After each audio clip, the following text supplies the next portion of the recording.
Okay, trên đồng bộ xong mà trên điều số là số stay mà bốn là đến phía sau lên đó nhé.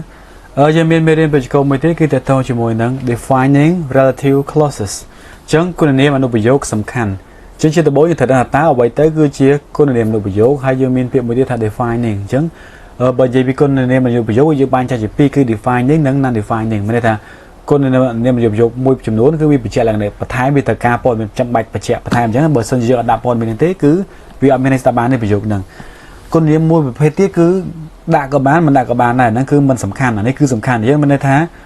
biết thời ca một bên này tham ok chứ sầmรับlà bị bòn mà dướng dướng nó bị dướng tí tại tàu mười tại ta ở vậy tới cứ chỉ define đến relative clauses này ok chẳng con niệm mình được bị dướng mấy đứa nó cứ vì riêng ai tham của bạn dướng tại dướng chơi dướng vô lọ nè chứ đôi đó chỉ miên chỉ ca bị dướng grammar explanation chỉ môi nó sầm đôi chấm lại questions and answers chẳng dướng miênประมาณ chấmได้แต่từ bị dướng chỉ mới chấm đôi từ bốn cái số tham what is a defining relative clause ta vậy tới cứ chia con niệm nó bị sầm khăn nè ok chấm lại cứ cái đặt ha a defining relative clause tells us which person or thing we mean chứ mình tha con niệm nó bị sầm khănហ្នឹងគឺប្រាប់យើងថាតើមនុស្ស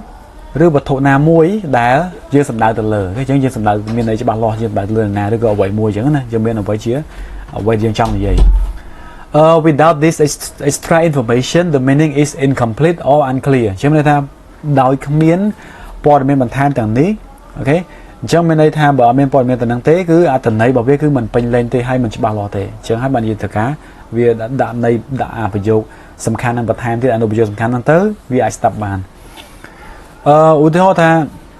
he is a person that wears trendy clothes អញ្ចឹងគាត់គឺជាមនុស្សដែលពាក់ខោអាវទាន់សម័យទៅអញ្ចឹងបើយើងដាក់ដកអនុប្រយោគសំខាន់ចេះណាគាត់គឺជាមនុស្សម្នាក់អញ្ចឹងយើងអត់ដឹងថានរណាទេអញ្ចឹងបើយើងបញ្ជាក់ថាអូខេគាត់មានពាក់កៅអៅឆាត់ពាក់កៅអៅទាន់សម័យទៅអានេះយើងអូគេកត់សម្គាល់ថាម្នាក់ហ្នឹងហើយព្រោះជាទូទៅអ្នកធម្មតាគឺពាក់កៅអៅធម្មតាអញ្ចឹងណាតែគាត់នោះពាក់ស្លៀកពាក់លេចធ្លោជាងគេអញ្ចឹងបានយើងបញ្ជាក់ថាវាសំខាន់គឺវាចង់វាធ្វើឲ្យអត្ថន័យកាន់តែច្បាស់បែបហ្នឹងហ៎I like shoes which are in the shop window អញ្ចឹងខ្ញុំចូលចិត្តស្បែកជើងដែលនៅអាប្អួយហាងអញ្ចឹងគេដាក់តាំងនៅក្បែរប្អួយហ្នឹងយើងក៏លេងពីក្រៅទៅឃើញហ្នឹងណាអញ្ចឹងបើយើងនិយាយដោយគ្មានគុណនាមនៅប្រយោគសំខាន់ហ្នឹងយើងដាក់តែ I like shoes ខ្ញុំចូលចិត្តស្បែកជើងអញ្ចឹងគេអត់ដឹងថាយើងចូលចិត្តស្បែកជើងណាទេអញ្ចឹងបានថាគុណនាមនៅប្រយោគសំខាន់ហ្នឹងគេដាក់ទៅដើម្បីបញ្ជាក់អ្វីមួយឲ្យកាន់តែច្បាស់បែបហ្នឹងហើយអូខេយើងនឹងប្រយោគបន្ថែមទៀតទៅពេលក្រោយអញ្ចឹងយើងមើលគេដាក់ថាwe need the clause to understand which person or thing អញ្ចឹងយើងត្រូវការអនុប្រយោគហ្នឹងមែនតើគុណនាមអនុប្រយោគរបស់យើងហ្នឹងដើម្បីយល់ថាតើមនុស្សណាមួយឬក៏វត្ថុណាមួយដែលយើងចង់សំដៅទៅលើហ្នឹងអូខេយើងមើល relative pronouns for people or things អញ្ចឹងគុណនាមសព្វនាមឆ្នបអញ្ចឹង relative pronoun នេះយើងបកប្រែថាសព្វនាមឆ្នបអូខេដល់ពេល relative clause យើងបកប្រែថាគុណនាមអនុប្រយោគអញ្ចឹងវាពីរផ្សេងគ្នាណាអញ្ចឹងនៅក្នុងគុណនាមអនុប្រយោគហ្នឹងនៅក្នុងគុណនាមអនុប្រយោគហ្នឹងយើងប្រើសព្វនាមឆ្នបអូខេបើនិយាយភាសាខ្មែរវិញសព្វនាមឆ្នបនៅក្នុងភាសាខ្មែរយើងមានតែមួយទេជាបកគឺពាក្យដែលក៏ប៉ុន្តែនៅក្នុងភាសាអង់គ្លេសយើងមានបែងចែកផ្សេងក៏ប៉ុន្តែដល់ពេលបកប្រែជាខ្មែរយើងបកប្រែថាដែលទាំងអស់អញ្ចឹងណាអូខេយើងនៅតែមានពាក្យដែលដែរទេអញ្ចឹងយើងមើលបន្តទៀតសម្រាប់មនុស្សវិញយើងមានពាក្យ who ឬក៏ that អញ្ចឹងពាក្យ who ឬក៏ that នេះយើងបកប្រែថាដែលណាដូចគ្នាគាត់ថាមួយសម្ដៅលើមនុស្សអូខេមួយទៀតគឺសម្ដៅលើ thing វត្ថុមានពាក្យ which និង that អញ្ចឹងពាក្យ that អាចប្រើបានទៅមនុស្សក៏បានវត្ថុឬផ្សេងក៏បានthat is very common in speaking for both people and things អញ្ចឹងវាគេថា that ហ្នឹងគឺវាសាមញ្ញបំផុតសាមញ្ញខ្លាំងមែនទែននៅក្នុងការនិយាយសម្រាប់ទាំងមនុស្សទាំងវត្ថុគេប្រើ that ច្រើន example he is the teacher who or that helped me អញ្ចឹងគាត់គឺជាគ្រូដែលជួយខ្ញុំអូខេយើងប្រើ who បាន that ក៏បានសម្រាប់លើមនុស្សណាអញ្ចឹងហើយយើងមានន័យថា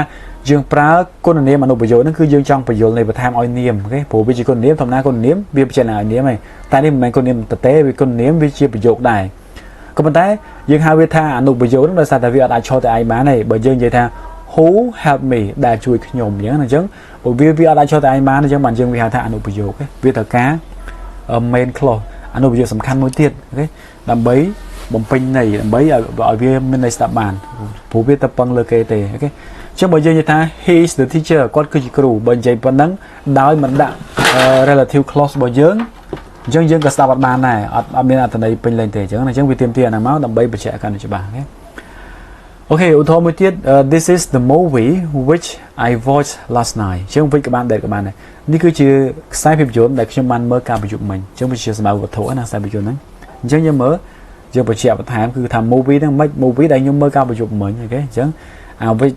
which I watched last night នេះវាបញ្ជាក់លក្ខណៈឲ្យនាម movie ហ្នឹងអញ្ចឹងបានហៅវាតែគុណនាមមកតែវាមានប្រធានមានអីហៅវាតែអនុប្រយោគព្រោះអនុប្រយោគ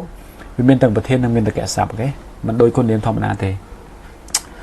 អូខេយើងមើល two types យើងទៅមួយប្រភេទពីរប្រភេទហ្នឹងគឺចង់សម្ដៅទៅលើ subject pronoun របស់យើងណា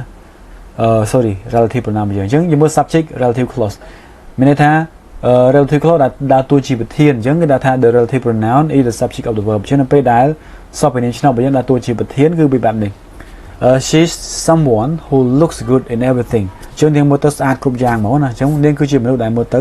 ស្អាតតាមអ្វីៗគ្រប់យ៉ាងទាំងអស់អញ្ចឹងយើងមើលអ្វីខ្ញុំចង់មកយកគឺទៅតងជាមួយជាប្រធានឯកាលណាវាជាប្រធានសពនាមឆ្នោតជាប្រធានគឺបន្តពីវាគឺមានកសព្ទយើងមើល she's someone យើង someone គឺជានាមហើយ who គឺជា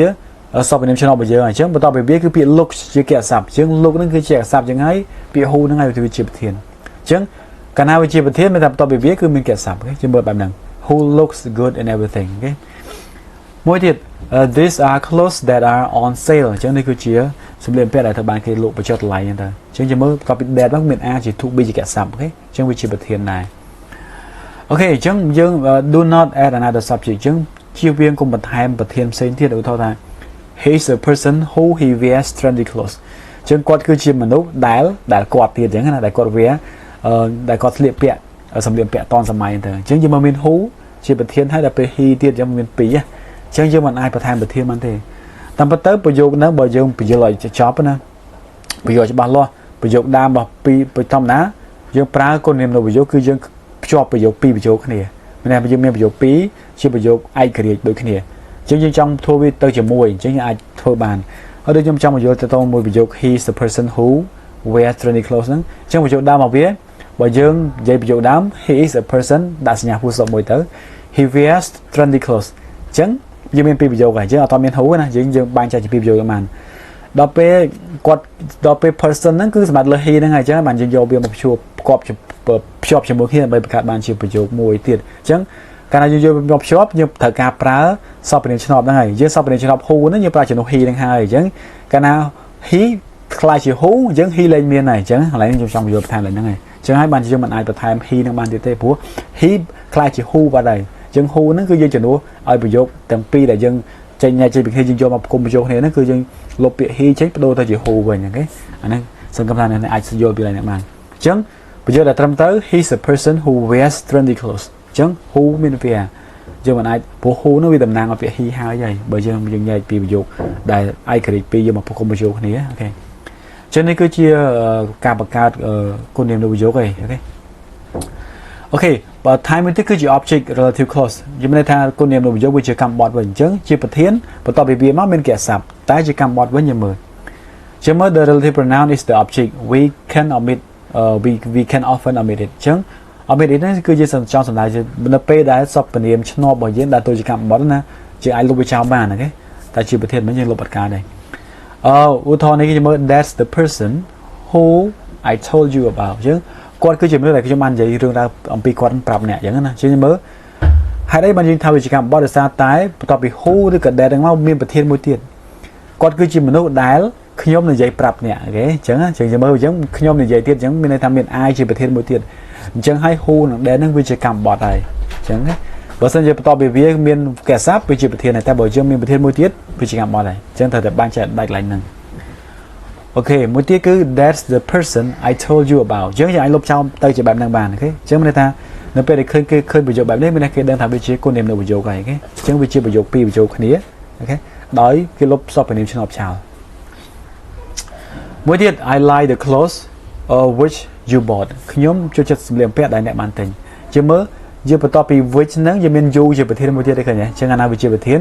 which ឬក៏ that ហ្នឹងវាជាកម្មបត្តិហើយយើងអាចលុបចោលបានអូខេអញ្ចឹងវាទៅជា I like the clothes you bought អញ្ចឹងកាលណាគេនិយាយអញ្ចឹងគេដឹងថាអូច្បាស់ជាយប់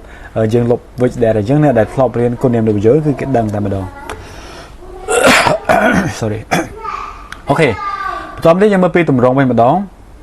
tầm rong với cái sao mai để chỉ tụi tôi dùng main clause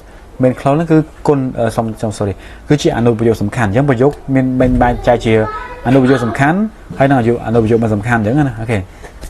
ok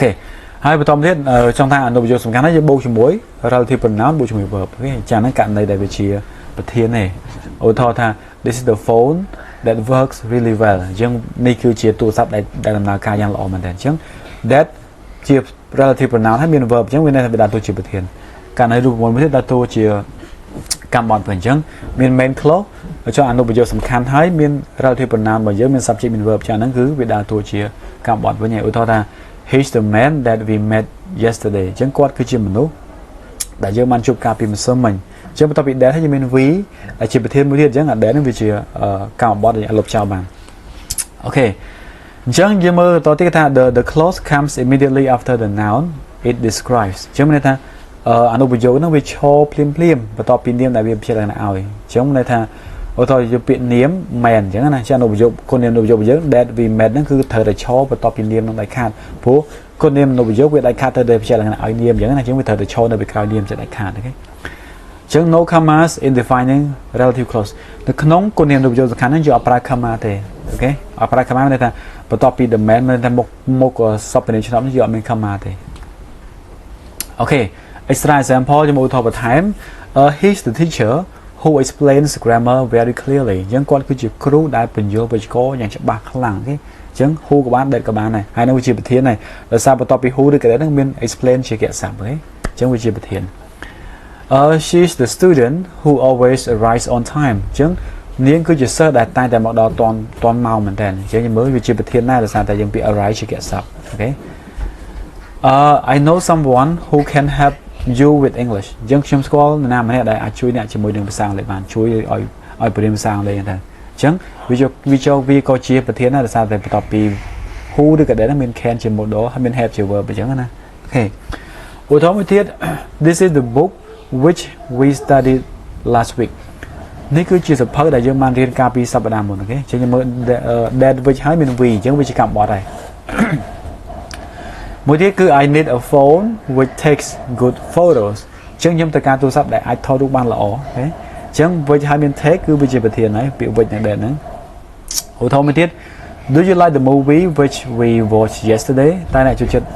រឿងដែលយើងមើលកាលពីម្សិលមិញទេអញ្ចឹង which ដែលហ្នឹងបន្ទាប់ពីវាមាន we វាជាកម្មបត្តិដែលយើងអាចលុបចោលក៏បានដែរអូខេ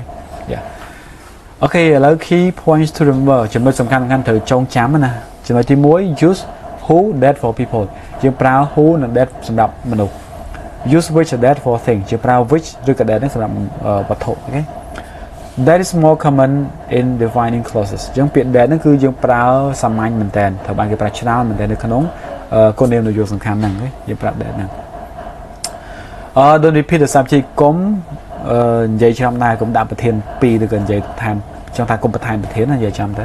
don't use comma កុំប្រើ comma អញ្ចឹងនេះគឺជាអ្វីត្រូវចងចាំដែលខាងនៅក្នុង defining relative clauses ហ្នឹងអូខេឥឡូវចូលដល់ចំណុចពិសេសមួយទៀតគឺសំណួរចម្លើយយើងមានប្រមាណដែរសំណួរទី1សួរថា why do we use a defining relative clause ហើយបានយើងប្រើគុណនាមអនុប្រយោគសំខាន់ទី2 do we use commas in defining relative clauses តែយើងប្រើសញ្ញា comma ទេនៅក្នុងគុណនាមអនុប្រយោគសំខាន់ទី3 which pronouns do we use for people តើសព្វនាមណាមួយដែលយើងប្រើសម្រាប់មនុស្សសព្វនាមនេះគឺសំដៅលើ relative pronoun សព្វនាមឆ្នប់ណាwhich pronouns do we use for things តើសព្វនាមណាខ្លះដែលយើងប្រើសម្រាប់វត្ថុអូខេទី5 can we omit the relative pronoun if it is the subject of the clause តែយើងអាចលុបគុណនាមសព្វនាមឆ្នប់បានដែរទេនៅពេលដែលវាជាប្រធាននៃប្រយោគអូខេអញ្ចឹងទី6 can we omit the relative pronoun if it is the object of the clause តែយើងអាចលុបវាបានទេសព្វនាមឆ្នប់ហ្នឹងបើសិនជាវាជាកម្មបត្តិនៃអនុប្រយោគអូខេទី7 do relative clauses come before or after the noun they describe តើគុណនាមអនុប្រយោគហ្នឹងវាឈរនៅពីមុខឬក៏ពីក្រោយនាមដែលវាជាលក្ខណៈឲ្យអូខេអញ្ចឹងយើងមើលអញ្ចឹងយើងរៀនឆ្លើយដល់អ្នកសំណួរទី1សួរថា why do we use a defining relative clause ហេតុអីបានយើងប្រើគុណនាមអនុប្រយោគសំខាន់ចម្លើយគឺ to give essential information about which person or thing we mean អញ្ចឹងយើងប្រើពាក្យថា essential ហ្នឹងគឺសំខាន់អូខេជាមានថាដើម្បីផ្ដល់ព័ត៌មានសំខាន់អំពីមនុស្សឬវត្ថុដែលយើងចង់មានន័យដែលយើងចង់សម្ដៅទៅលើហ្នឹងបើយើងអត់ដាក់ហ្នឹងទេគឺយើងអាចយល់ថាតើកំពុងតែនិយាយអំពីអ្វីពីណាទេ Okay ចឹង to give essential information about which person or thing we mean ទី2 do we use commas in defining relative clauses ចម្លើយគឺ no we don't use commas យើងមិនប្រើ comma ទេទី3 which pronouns do we use for people តើសព្វនាមណាមួយយើងប្រើសម្រាប់មនុស្ស Okay we use who or that okay ទី4 which pronouns do we use for things so we use which or that ទី5 can we omit the relative pronouns if it is the subject of the clause ចម្លើយគឺ no okay ទី6 can we omit the relative pronoun if it is the object of the clause ចម្លើយគឺ yes okay yes we can ទី7 do relative clauses come before or after the noun they describe ចម្លើយគឺ yeah after ឆ្លើយខ្លីក៏បានឆ្លើយពេញក៏បានដែរthey come after the noun they describe ប៉ុណ្្នឹងចប់ជាសរុបមកយើងមានតែ7សំណួរទេដើម្បីសួរឆ្លើយទៅមួយ defining relative clauses របស់យើងសង្ឃឹមថាការបញ្យល់ហើយនឹងសំណួរចម្លើយដល់នេះអាច practice បានអាចអ្នកគ្នាអាចយល់ទៅទៅមួយមេរៀនហ្នឹងថាតើអ្វីទៅជា defining relative clause គេជាមេរៀនទៅទៅមួយការបញ្យល់វិជ្ជាសំណួរចម្លើយរបស់យើងមានតែប៉ុណ្្នឹងទេអរគុណច្រើនយើងនឹងជួបគ្នានៅមេរៀនបន្តទៀត Thank you